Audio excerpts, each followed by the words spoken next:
अस्सलाम वालेकुम नाजरीन, आज की रेसिपी है सरसों का साग।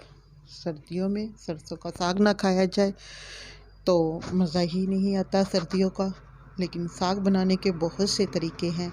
आज जो मैं आपके साथ रेसिपी साग की शेयर कर रही हूँ वो बहुत ही आसान और बहुत ही मज़ेदार रेसिपी है। चलें टाइम ज़ाया किए बगैर रेसिपी को स्टार्ट करते हैं। यहाँ पे मैं आपको तड़का लगाने का सुपर हिट तरीका भी बताऊंगी कि तड़के के साथ साग को और मज़ेदार कैसे बनाया जा सकता है। यहाँ पे मैंने साग बनाने के लिए सरसों का साग लिया है। सरसों का साग मैंने 2 गट्टी और 1 गट्टी मैंने पालक की ली है। सबसे पहले मैंने सरसों के साग को साफ़ किया, फिर इसकी कटिंग की। कुछ लोग तो साग को काटने से पहले ही धो लेते हैं और कुछ लोग बाद में। मैं यहाँ पे पहले साग की कटिंग करूँगी, फिर साग को वॉश करूँगी।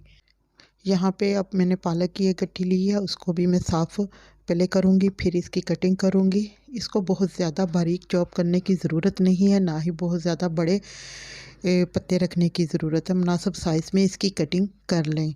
और आप इसको धोने के लिए या आप किसी बास्केट ले लें या कोई बाउल ले लें, उसमें खुले पानी में इसको 3 से 4 मरतबा धोएं ताकि इसमें से जो भी मिट्टी है वो सारी निकल जाए। लेकिन इसको 1-2 बार नहीं, इसको 3 से 4 मरतबा धोएंगे तो फिर ही इसके अंदर से मिट्टी निकलेगी। ये देखिए बिल्कुल पानी साफ़ हो गया है। जब पानी बिल्कुल साफ़ हो जाए तो इसे किसी बास्केट में निकाल लें।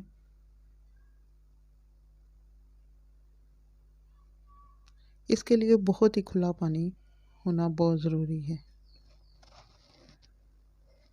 मैंने साग पकाने के लिए यहाँ पे हंडिया का इस्तेमाल कर रही हूँ। आप प्रेशर कुकर में भी साग पका सकते हैं और खुले किसी देचके में भी पका सकते हैं। सबसे पहले हंडिया में साग डालें और 2 गिलास पानी के ऐड कर दें। अब इसको 5 से 10 मिनट पकने के लिए रख दें।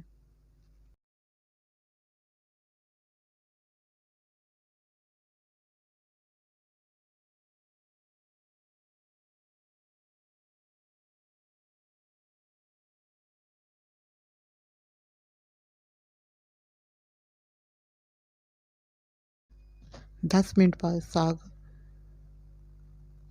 का पानी, जो एक्स्ट्रा पानी है वो एक दफ़ा निकाल दें ताकि उसकी करवाहट है जो भी है वो निकल जाएगी साग का पानी निकालने से। अब इसमें 2 गिलास से 3 गिलास तक आप गर्म पानी के ऐड करें। अब साथ ही इसके पालक भी डाल दें।